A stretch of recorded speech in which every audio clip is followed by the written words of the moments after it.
Well, good day, everyone. Hi, Rhodes. How are you? Hey, Laurie. It's nice to see you. Yes, good to see you too. It's been a little while. A little Um, while, yes. and I'm not going to say good morning because it is morning here on the West Coast of the United States, but we don't know where people are calling in from. So hopefully you're seeing us live right now on LinkedIn. So before we get started, how about we do this for everybody out there?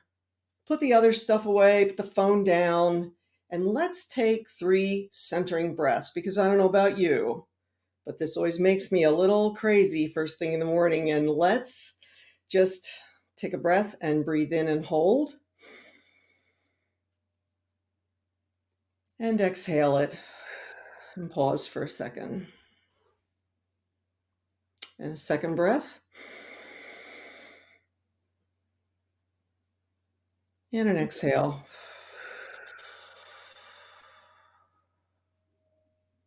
And a third one. And an exhale. And with that, I feel much more grounded. How about you, Rhodes? Yeah. What if we started every meeting like that?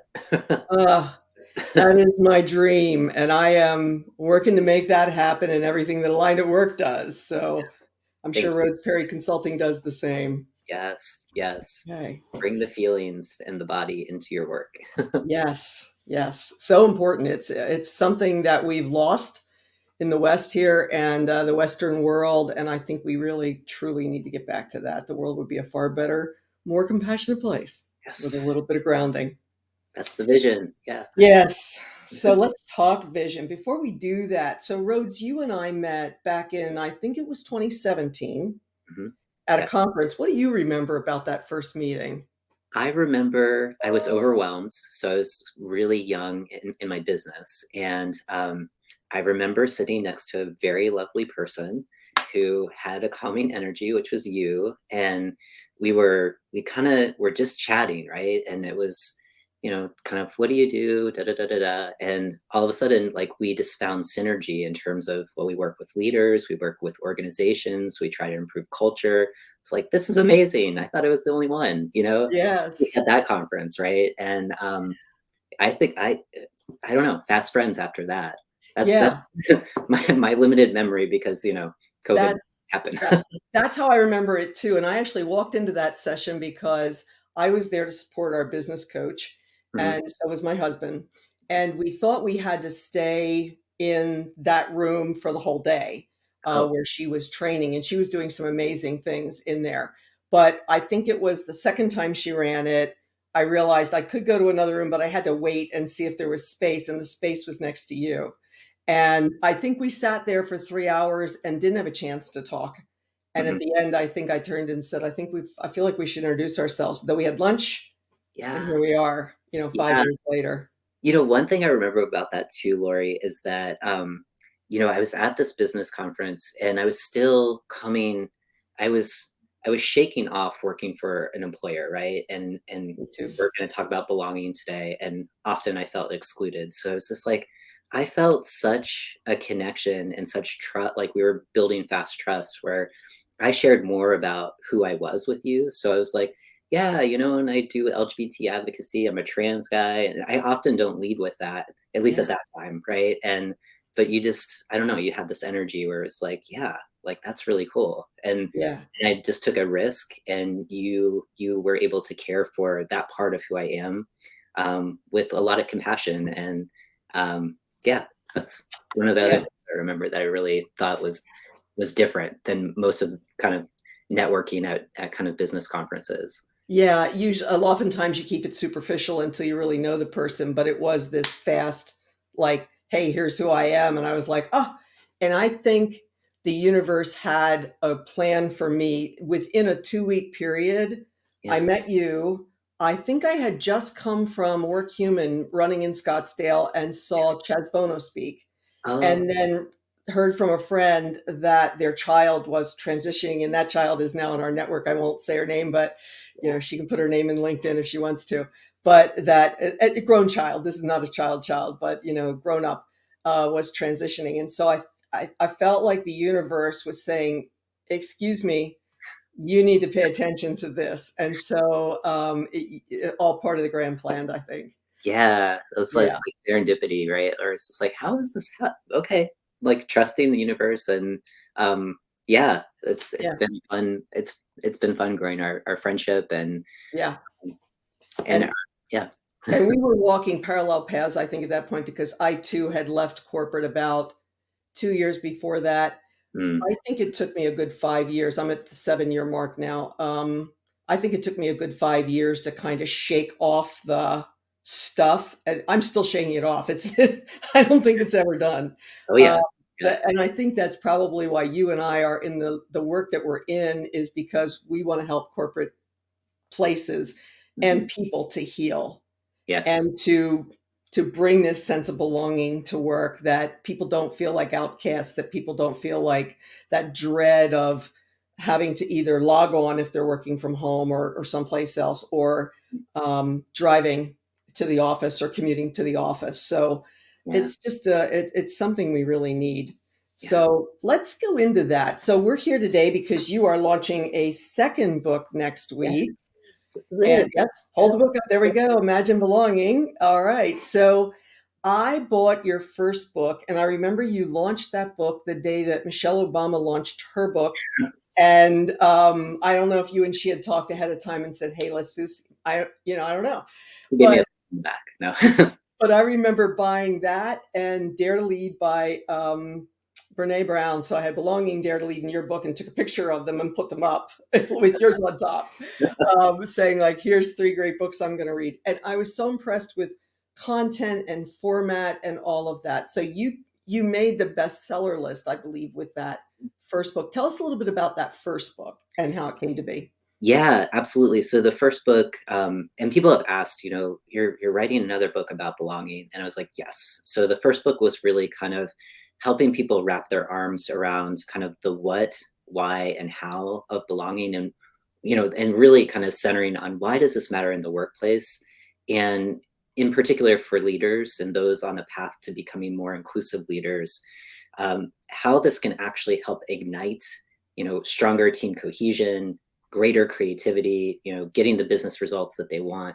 And it starts with themselves and obviously building relationships, healthy relationships with those that they collaborate with, those that they manage, those that they may need to report to.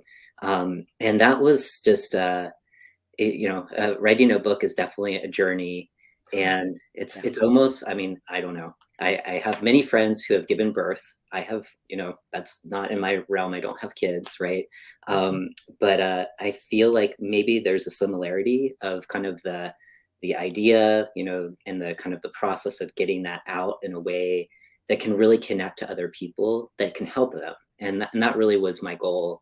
Is we want to build, diversity is a given, right? Our Mhm. Most of our workplaces are diverse, right? Inclusion is not. These are acts that we want to have. Equity is looking at systems and trying to systematize a different way, and I think like that's a foundation to then start to build more safety, right? Like you were talking about shaking off kind of the way that many of us have to assimilate in workplaces, right? And rather than fitting in, we want to belong. That's the ultimate emotional outcome. Yeah. But that's not going to happen until we feel safe in our workplaces more consistently, and we have trust in our colleagues, we have trust in our leaders, and we have trust in the organization. And those two things are not they're not a given. For Yeah. many of us, You're not. we're still hoping to feel some of those things every now and again. That Mhm. consistency piece is really essential. So Bernadette Smith often says belonging is like this holy grail. We're orienting towards it, and it's probably for a lot of people maybe listening right now. It's like, yeah, I want that, but it's really hard to have. I feel like I'm often more fitting in, and having to leave important parts of myself at home, or maybe not even being able to actualize anywhere, right? So Right. it's a good conversation to get started, and that's why I wrote that first book. Yeah, it is. And as so many things are popping into my mind as you're talking about that, and the emotional energy that it takes to cover oneself and Yeah. to not really show who you are. And the workplace has not been safe for me to speak my mind and say things. I felt like I had to probably go someplace new every 5 years, something like that. And I did stay at one place almost 13 years, but it was um, it's kind of like an up and down marriage where it had its great moments and it had its great outcomes. So much of what I do originated there, but boy, it was a quiet, soul sucking adventure for me. Hmm. And I learned to shut up. And one of the things about mentioning that 5 to 7 years that I'm out of corporate now is I'm just starting. This Yeah. is a big step for me doing a LinkedIn Live. I'm really just starting to truly say what I think Yeah. and not cover it up at all and not go corporate. Hmm. And as a friend of mine said, you're a corporate truth teller. And then she leaned in and said, not everyone wants to know the truth. Yeah. Right. And I think that's a Yeah. big thing, a big thing. Absolutely. Absolutely. The work that you're doing, the work that I'm doing, it's taking a mirror and just kind of reflecting back. And the beauty of where we sit and the privilege of where we sit is we're not enmeshed in the politics of whatever client we might be working with, though we've been there before, right? Yeah. Like the experience helps of like, oh yeah, here we go. We've seen this before, and I think like, just kind of going back to one of the safety pieces, like on psychological safety, it's like, being able, like you're talking about being able to speak your mind, being able to give feedback, maybe on improving a process without fear of negative consequences. And that's all Amy Edmondson's work, which is awesome, right? To have that language to just kind of say, hey, like you're talking about, you desire innovation. That's one of the values that you have in your organization. Yet a pattern that I'm noticing is that when you're soliciting feedback as a leader, a lot of people may have ideas, but the complaint that you leader might be saying is, hey, I'm asking for feedback, but no one's giving me ideas, so I'm just going to move forward with my best idea. Yeah. And what might not be known, that's kind of part of our truth telling, is putting up the mirror to say, I think that there might be another way to solicit feedback to buffer any kind of perceived fear of negative consequence in giving that. uh, Hmm. and it's that's risky for the leader as well, of like, oh, we're going to try something different, and what if we do get feedback in a way that kind of like challenges the direction that maybe the leadership team wants to go in. and Yeah.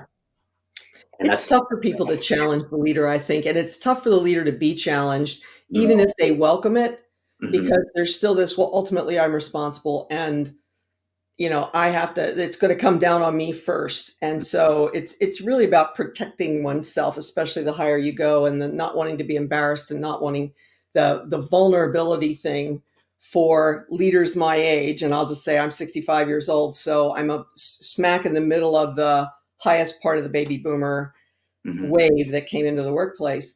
yeah, Um, this idea of vulnerability of making people feel like they belong. I mean, we give them a paycheck, so why aren't they just happy with that? And I've had that conversation many times with leaders over the years of, yeah, it turns out they actually want to know things about each other and they want to connect on a deeper level. yes, And I feel like there was this superficial thing in the corporate world, and then there was this undercurrent. So I tend to go down a spiritual path, and I'm into the woo woo, as we like to say. And so I would find the other woo woo people, and we would go off on our own. But yeah, then that, you know, and is that exclusionary? Well, for us, it was just creating a safe space so we could actually show up fully as ourselves in that space. absolutely. So tell me about a little bit about the path from the first book then to the second book and why you created Imagine Belonging. Yeah, yeah. So, and it's kind of, I mean, I feel like the books are pretty complementary of each other. In the last chapter of the first book, I talk a lot about, for leaders. The last part is about inclusive leadership and the importance of having a vision of the kind of culture that you want to begin building, even if you don't have kind of indicators of success that it's happening right now. And it was funny because I shared the book with a couple of people, and someone close in my family was like, "That last chapter was on fire. Why didn't you start with that?" And I was like, "Well, like we need a foundation, and not everyone is where you're at, Yeah. and so." Um, it became clear that the second book was really needed because there's a couple of things that I've been noticing in my work for like the past decade about why DEI goals often get stymied or fail outright. Mhm. And I think that the number one reason is kind of lack of that long-term vision. And Imagine Belonging is all about that. It's all about getting clarity of what you're up against when it comes to your culture, and then identifying possibilities in other organizations that may not be your own about ways to do it different, ways to kind of steer away from the status quo and orient towards what I call belonging culture traits. And then kind of the book also challenges readers, you have to bridge that gap. So you're here, you want to be here, you have to make a commitment. And the book, my hope is that when you read the book, it gives you courage on how to begin making those commitments that are within reach, and you're giving yourself permission to believe that this is possible, because it is. Yeah. A lot of what we're seeking, we're seeing maybe in smaller organizations, maybe it's in startup communities, and this is possible for larger organizations, including kind of the spaces that you came from in corporate, right? But that it's the long-term vision, and it's sticking with it. It's appropriately staffing and resourcing the work to get there, and to not fall into what I see happen too often of quick wins and wanting to see immediate results. Mhm. And also to recognize that this book is about transformation. It's not about change. And I come from a background of change management, which is great. It's helpful. But when we change something, we can always change it back. It suggests that it's reversible. And what this book is talking about is culture transformation, which basically means we are, and sorry for the cheesy metaphor here, it's the caterpillar, the caterpillar that becomes the butterfly. The butterfly mourns what it once was, and it's never going to go back to being the caterpillar. And I think so many of us, because we've been harmed in the workplace, we don't want to go back, right? We're ready. We're seeing glimmers of what's possible. And really this book is making that come into 2020 vision. We're clarifying, we're crystallizing, and we're starting to see, the path forward. And that's when we can test and change, right? Because we can see the long-term goal. The path is gonna, it's gonna ebb and flow, but we have to stay focused on where we want to go. Mhm. That's kind of what the book's about. Yeah, as I think about that, I'm thinking about leaders that I'm working with right now, different places and different ways. And one of the messages that I try to get across is if you're over the age of 40, it is not, well, first of all, we still have a lot of people like, oh, those millennials. I'm like, oh, so those millennials are 40 now and, Yeah. and older, and the people right next to them. So you're not talking about the 23-year-olds because that's a newer generation. And they're less tolerant of the BS that the millennials have been trying to get you to shift. Yes. They're less tolerant. And it occurred to me probably a couple of years into my own business that when my husband Joe and I were going out and doing a couple of workshops, it occurred to me that it was not our way anymore, that the workplace had shifted. And that happens almost, it feels like overnight a lot of times, where Yeah. it goes from accepting one way to nope, not good anymore. And I began to see that shift. It was probably there all along, but I just acknowledge that, wow, it's not my world anymore. Yeah. And so then now I look at it as what are the youngest leaders doing? What are the 20 and 30-year-olds doing to lead in the early 40s? What are they doing differently? And there are some great examples out there. I'm sure there are some really bad examples because of there's a certain thing that comes with experience, the wisdom that comes with experience, God is willing.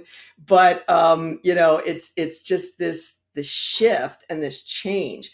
And Yeah. I think that for leaders who are of a certain age, we have to acknowledge that that shift is there. We can't keep leading the way we've been leading. It Mhm. just doesn't work anymore. Yes. And then we look like we're antiquated and out of it and just not with it. And Mhm. I think that feeling of belonging that you've written about and that I've been wanting my whole life, Mhm. was it a thing for some people? Like did the people who are still out there in the workforce that are of the Gen X and Boomer generation, did they even care about that? And my suspicion is that they did down deep, Then they got in there, accepted the system for what it was, and said, all right, how do I maneuver through this thing Yeah, to get me where I am today? And so there's this well, it worked for me and I'm okay kind of, bravado that it didn't really work for anybody.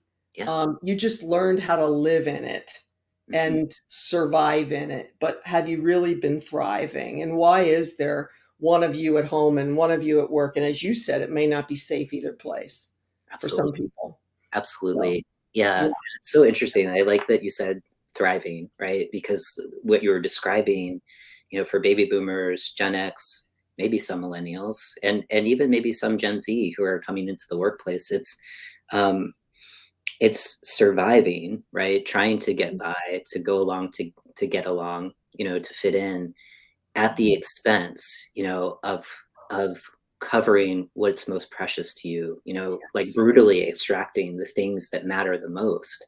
And, I mean, I shared in the beginning of this interview, I'm trans, and a story that I shared in the last book in the preface is, working at the White House and not feeling safe, right? Yes. Like, and just like a simple, like this is like the simplest example, and it's not the question that's bad, right? So I just want to preface that, but like simple questions like, Rhodes, what sports did you play in high school, right? Like to me, that's like a mental gymnastics exercise of like, I didn't have that kind of trust that I had with you when I first met you, and it's like, Yeah.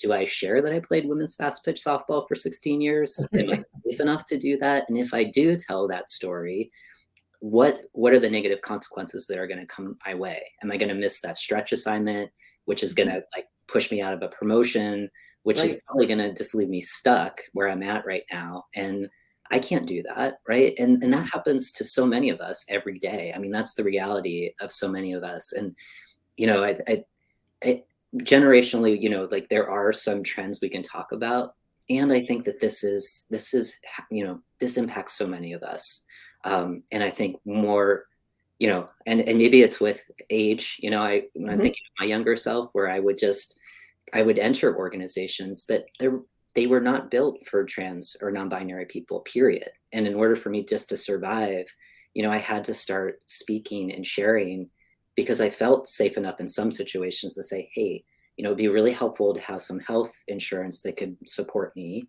or my family, or, and Yes. it's always a risk, and so Yes. many of us who are the least safe are those that are providing this kind of feedback. And then we get that sting of exclusion or the sting of shaming or blaming just for putting the mirror up, right? So Yes.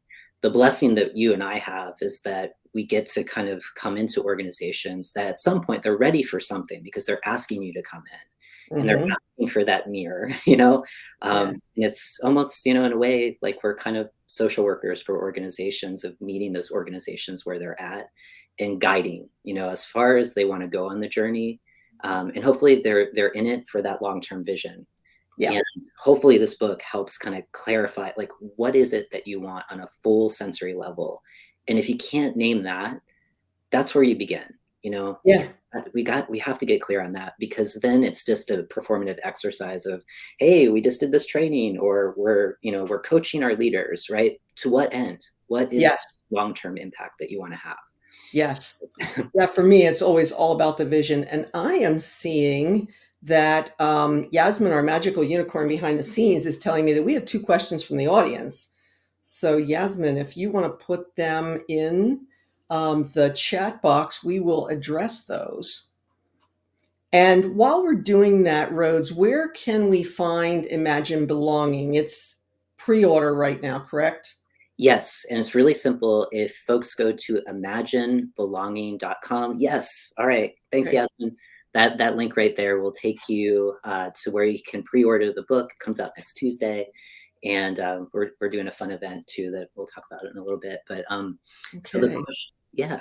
Yeah, okay, I'll read it out. So Emma would like to know, regarding startups and smaller organizations, any advice on how individuals can influence leaders and execs to be truth tellers without fear of retaliation or coming across as a know-it-all? P.S. I'm an elder millennial. I love that. Oh, thank you, Yes, Emma. Okay, you must be one yes, of those old millennials. I love Just it. kidding. Not inclusive language. My bad. Okay, Rhodes. Yes, I'm a Zennial, so I'm not a Gen Z. I'm not a millennial. I'm kind of so I get it. Yeah, I think for any organization, right? And it could be a startup, it could even be a big corporation, right?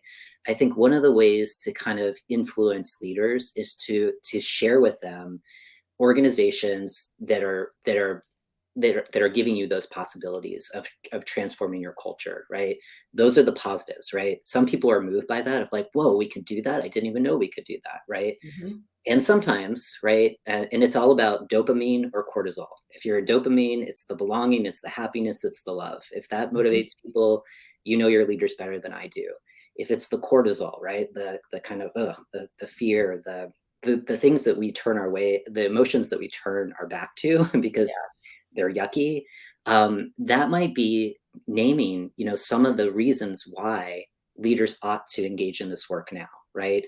To be competitive, to appeal to younger people who are entering the workplace, to showcase that they are thoughtfully thinking about intentionally building a culture that is diverse, obviously, inclusive, equitable, safe for people, building trust, and leads to belonging. And what does that lead to? Greater innovation, improved services, better products, business breakthroughs. There's a lot of research on it, and sometimes I think where I'm guessing a lot of people who are tuning in right now, it's like you get it, you're here, you understand it. It's like, and how do we communicate this to people that they just don't know what they don't know, and when they do, and if we can share that message in a way that's not blaming or shaming, then they can do better, right? So it's the Maya Angelou: when you know better, you do better, right? And Mhm. so it's really kind of getting in the psychology of where your leadership team is at. Mhm. And if they're fearful about losing something, that's real. Loss aversion is real. We would rather, I'm trained as an economist, so we would rather kind of keep the money that we have than gain more by taking that risk because we're fearful that we would lose what we would have. It's that loss aversion is 2 times more powerful than the pleasure of gaining something. Mhm. So kind of acknowledging that. And when you think about leaders, and I write about this in the book, it's like leadership legacy. When you do this work, it actually benefits you. You're remembered for doing the right thing. Your company enjoys healthy bottom lines. And the people that are in your organization right now are more likely to stick around. And in the era of a great resignation and the great recruitment, that's appealing. So look to the data, and in the first book, Belonging at Work, I kind of talk about appealing to people's hearts if they're kind of more emotionally centered, if they're more analytical, their minds, and if they're kind of like me, they're ready just to go, like the Mhm. actions that are available to begin kind of steering away from the status quo. So I hope that was helpful. It was a great Yeah. question. Yeah, and I'd like to add a couple things on there.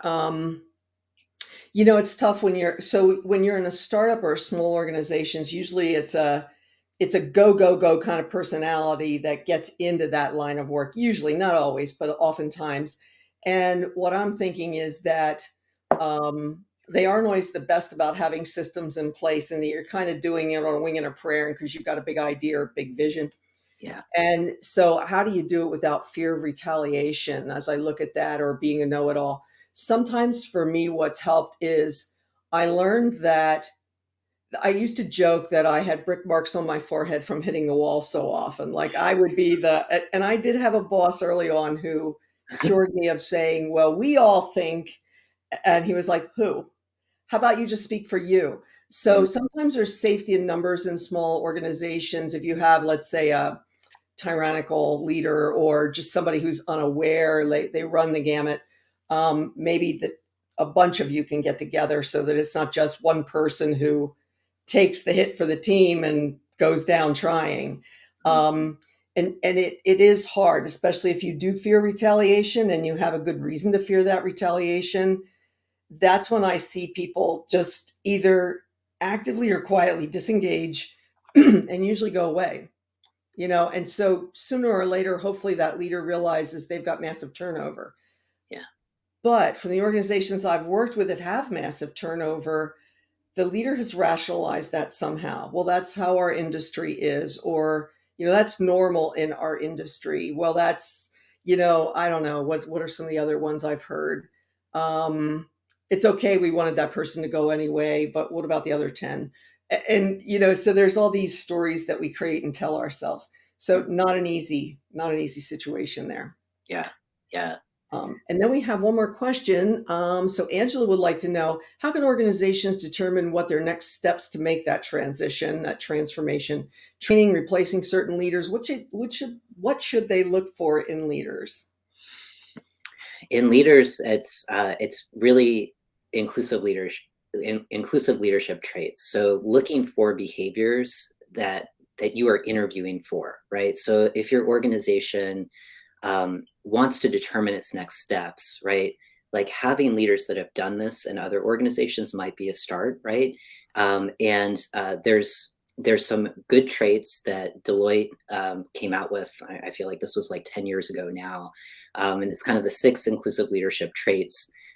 That's a resource, Laurie. Maybe you can share with people that have participated.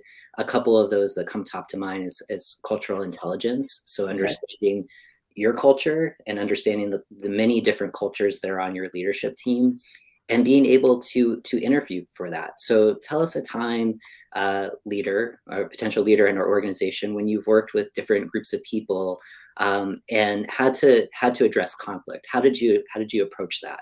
And the answers will be telling. And it's not to, if people are on the track, are in the process of developing, it's, are they open to gaining and getting equipped with these traits to then lead the organization to map out its next steps, right? Do you have, I think like part of it too is, do you have people internal in your organization that are responsible for leading this work beyond a chief diversity officer or a DEI manager, or, and sometimes this work gets siloed in HR, which, that's another reason why much of this work fails, is that your DEI objectives are not being cascaded throughout the entire organization.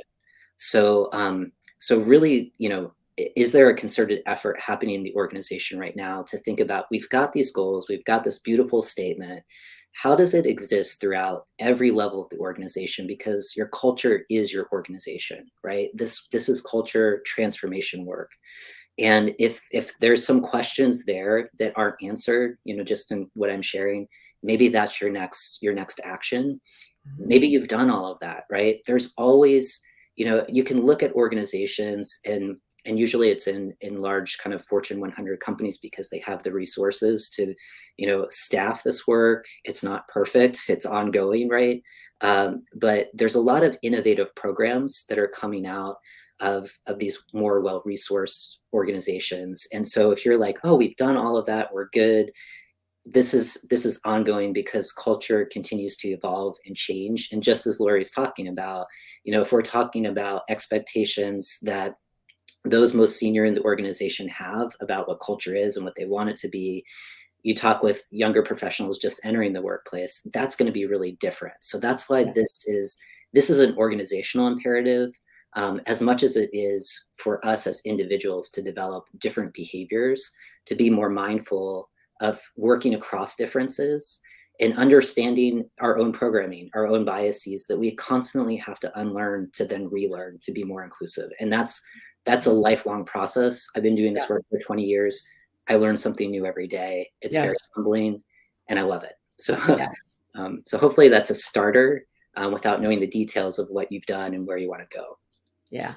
And I would add to that, like, yes, training and replacing certain leaders becomes an imperative over time, because the longer you tolerate, if you have bad behavior going on from a leader, the longer you tolerate that, the more it permeates that you're not serious about this thing.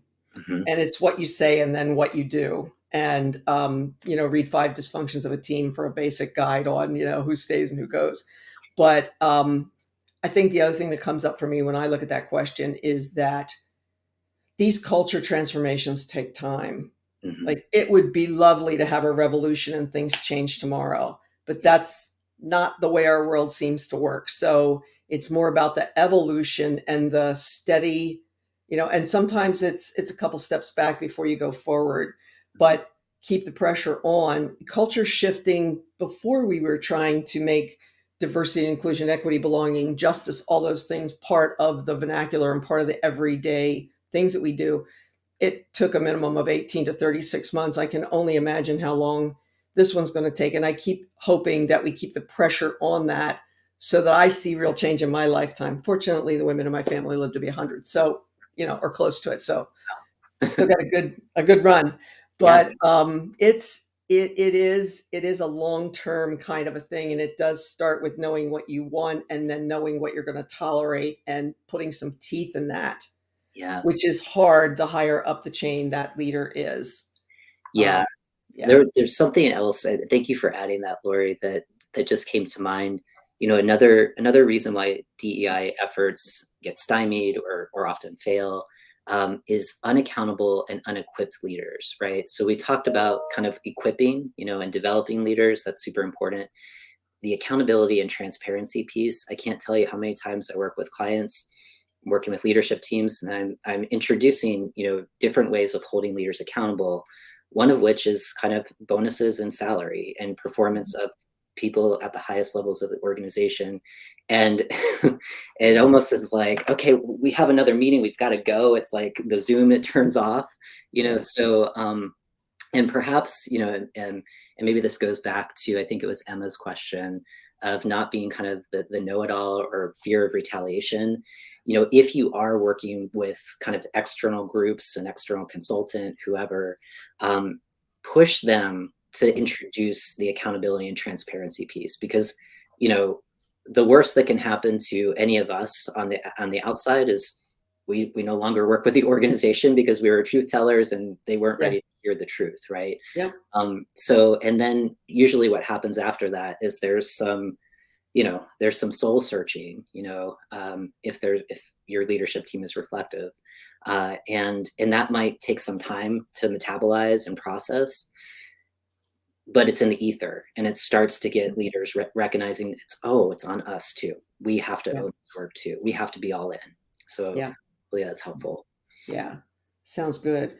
Okay. I don't see other questions right now, but Yasmin, feel free to put them in there if others come up.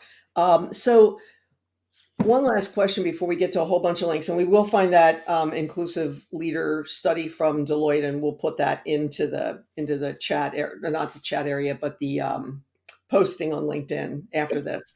Yeah. So, anything unexpected that happened during the publishing of this book that just sort of surprised you? I think with the last book, and this book is coming out next Tuesday, so I'm not sure yet. But I think it's almost like if you create a piece of art, right? Like there's an intention that I have behind it and a hope that I have behind it, and that hope is how people will interpret it. And what comes back to me is the greatest gift or reward, which is people reacting to kind of the writing and then having a radically different interpretation that 9 times out of 10 is way more sophisticated than what I was thinking. I'm like, wow, that is amazing, right? And it's kind of, I think it's a testament to this work where it is co-creative, right? It's, I come to this work with my own lived experiences, my own research, expertise, and it's all complementary because, as I said before, we have to cascade this through entire workplaces and we all come at it from different angles. And so that to me was, I guess, unexpected. I kind of intuitively knew that would happen, but the way that it happened was I was surprised and delighted. Like I Yeah. thought that was like the greatest gift to the, Yeah. to the whole rating. Yeah. Yeah. Anything that now you wish you had known when you got started? I want I hmm, I think it's just remembering the process of writing something this big, that it's um just to have grace, and remind myself the next time I take on a big project, right? Is this, Mhm. it's small steps and you're going to get there. And it's a roller coaster. So, Yeah. Yeah, and writer's block and not having the time and other things that come in at the same time. Did it take you a year to write this over time? Did you do an intense dive? How did you go about your process? yeah, so I'm a writer. I'm a writer who speaks. So usually I have to kind of like write things out and then I'm like, oh, now I know it, right? So the writing process was kind of the cathartic piece. It's that, then there's the editing, that's fine. It's when you get to the place of like, okay, there's something really powerful in what's been written. How do we get this out to as many hearts and minds who are ready for it? And so in the like, I feel like there's a whole, I think like 75% of the book, if not more, is just that process of marketing it to make sure that it lands in the hands of people who will appreciate it.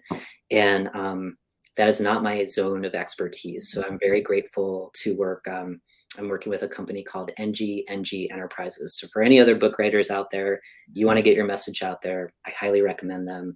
And wow, like I felt very, or I still feel very cared by them, because they're just guiding and shepherding that process. And this Tuesday is the day for this next book to. Yeah, it's going to be 2/22, Two. 2022. Was the game like, So yeah.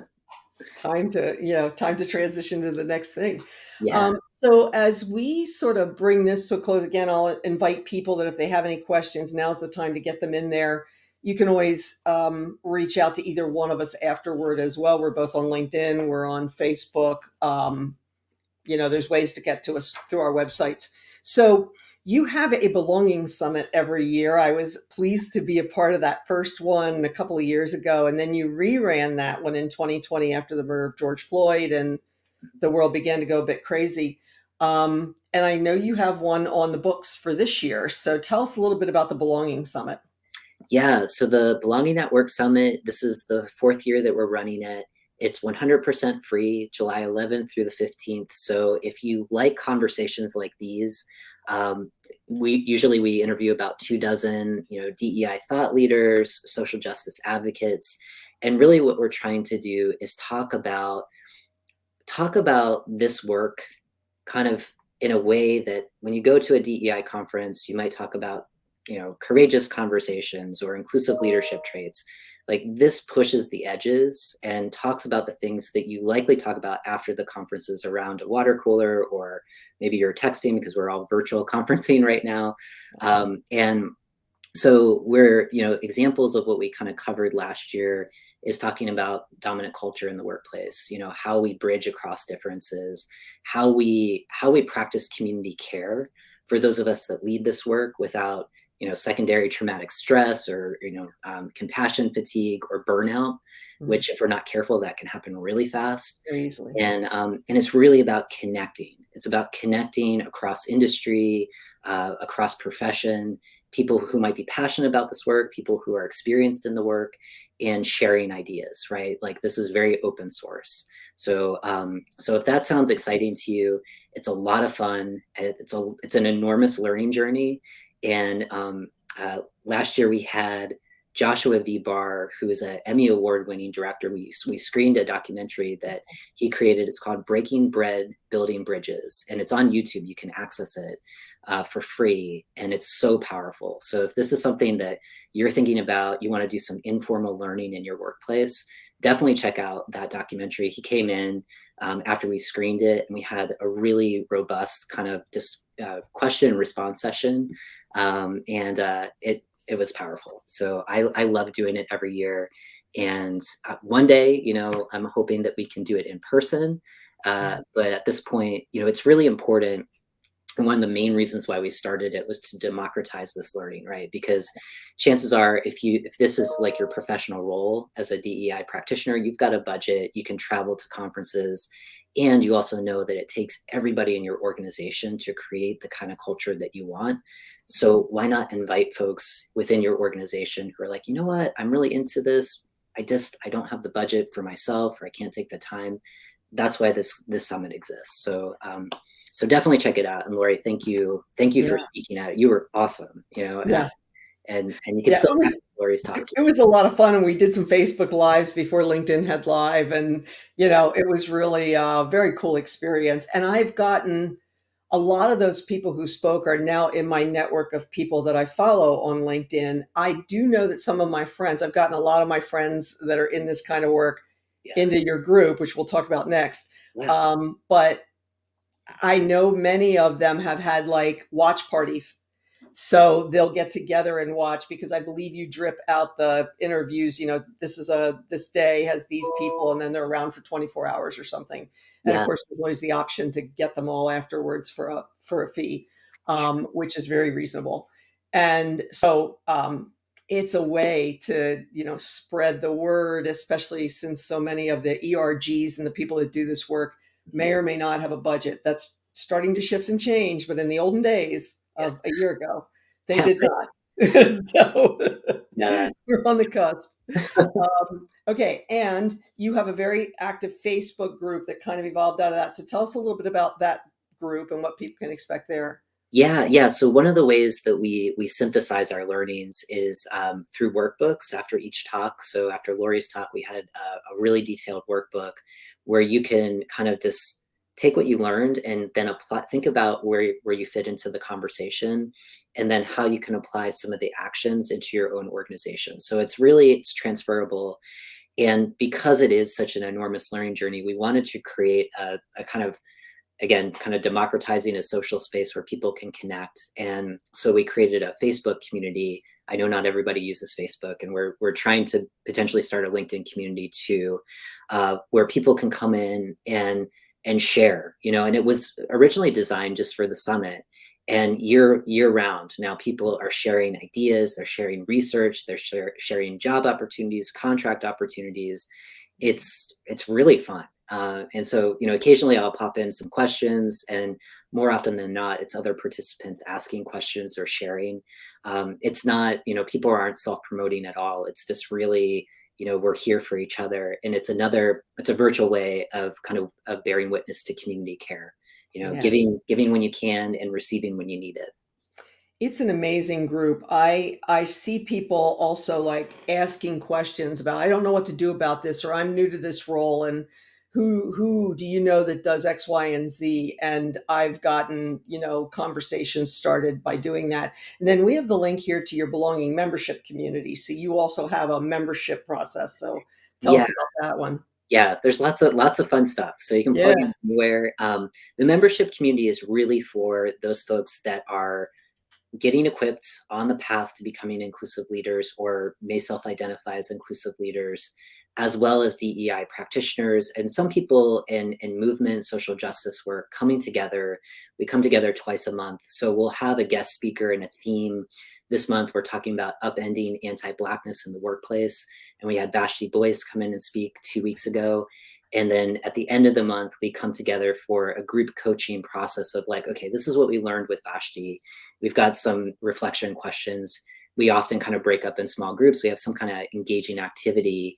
And then we kind of process about, okay, what do we do with this knowledge now? How do we share it with other people? Because we're understanding it, or we're on the path to recognizing how valuable this is for our own development.